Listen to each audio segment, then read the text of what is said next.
में आयोजित किसान मजदूर महापंचायत एवं कार्यकर्ता सम्मेलन में प्रदेश कांग्रेस कमेटी के अध्यक्ष जीतू पटवारी शामिल हुए।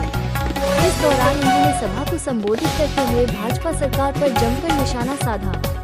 जीतू पटवारी ने कहा कि मुख्यमंत्री मोहन यादव की सरकार जिस तरह किसानों के साथ छल कर रही है, उससे किसान खून के आंसू रोने को मजबूर हैं। किसानों को उनकी फसल का नुकसान नहीं मिलेगा, जबकि कांग्रेस पार्टी हमेशा किसानों के साथ खड़ी है और उनके अधिकारों की लड़ाई लड़ती रहेगी। उन्होंने लोकतंत्र की स्थिति पर भी सवाल उठाते हुए कहा कि एक चुने हुए विधायक को हटाकर हारे हुए विधायक को बनाना लोकतंत्र की हत्या है। इस मामले में वरिष्ठ कांग्रेस नेता विवेक तन्खा ने न्यायालय से स्टे लिया है और कांग्रेस लोकतंत्र की हत्या नहीं होने देगी। पटवारी ने भाजपा के एक विधायक पर जुआ खिलाने जैसे कामों में लगे हैं। साथ ही नंदापुरम के सांसद पर सवाल उठाते हुए कहा कि जो खुद को किसान नेता बताते हैं, वे किसानों की समस्याओं को क्यों नहीं सुनते। उन्होंने कहा कि कांग्रेस पार्टी किसानों के साथ खून की आखिरी बूंद तक खड़ी रहेगी और उनकी हर लड़ाई लड़ेगी।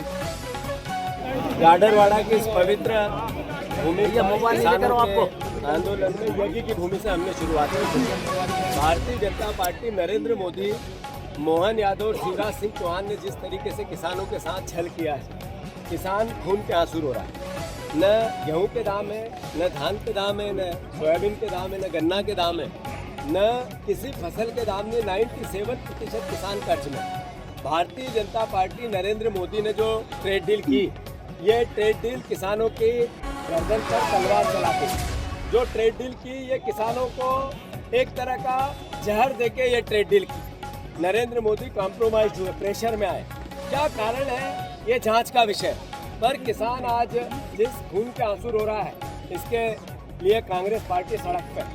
मैं सदन की बात हो या अलग अलग जगह जहाँ खेती और मजदूरी और किसान और खेत और खलियान की बात होती है, उन जगहों की बात हो, हम पूरे प्रयास के साथ अपना काम करते हैं। कैसे लोकतंत्र की हत्या कर रही है भारतीय जनता पार्टी। एक चुने हुए विधायक को हटाना और हारे हुए विधायक को विधायक बनाना, ये लोकतंत्र में सिर्फ मध्य प्रदेश में होता है। ये देश में सिर्फ मध्य प्रदेश में होता है।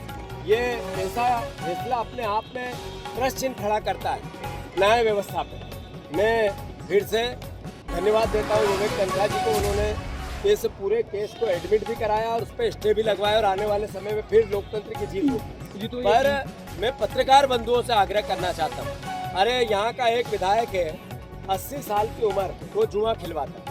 यहाँ के जनप्रतिनिधि टोटल लूट में लगे। यहाँ गन्ने की बात हो, ये मालवा का, ये अपने नरसिंहपुर का, महाकौशल का ऐसा इलाका है जहाँ पंजाब से अच्छी खेती होती है। किसानों की जागरूकता है। सांसद बनाया लोगों ने एक कृषि पे आंदोलनकारी को, वो देखता ही नहीं है कि किसानों के हसूद क्या है। तो ये लड़ाई कांग्रेस पार्टी लड़ेगी। हम लगातार किसानों के हित की बात करते रहेंगे, इस सरकार को मजबूर करेंगे। मैंने मोहन यादव जी को कल कहा था, आपके ऊपर से देव आएंगे नीचे। जैसे मूंग खरीदना की चालू किया आपने, वैसे ही आपको गेहूं का दाम देना पड़ेगा, 6000 सोयाबीन का दाम देना पड़ेगा, 500 रुपये गन्ने का दाम देना पड़ेगा, आपको धान का 3100 देना पड़ेगा। अगर आप ऐसा नहीं करोगे तो चैन से आप बैठ भी सकते हो। हम सड़क पर रहेंगे, जेल में रहेंगे। हम अपनी जितनी शक्ति है, खून की अंतिम बूंद तक किसान के हित और अधिकार के लिए लड़ाई लड़ेंगे। यही मैं कहना चाहता हूँ।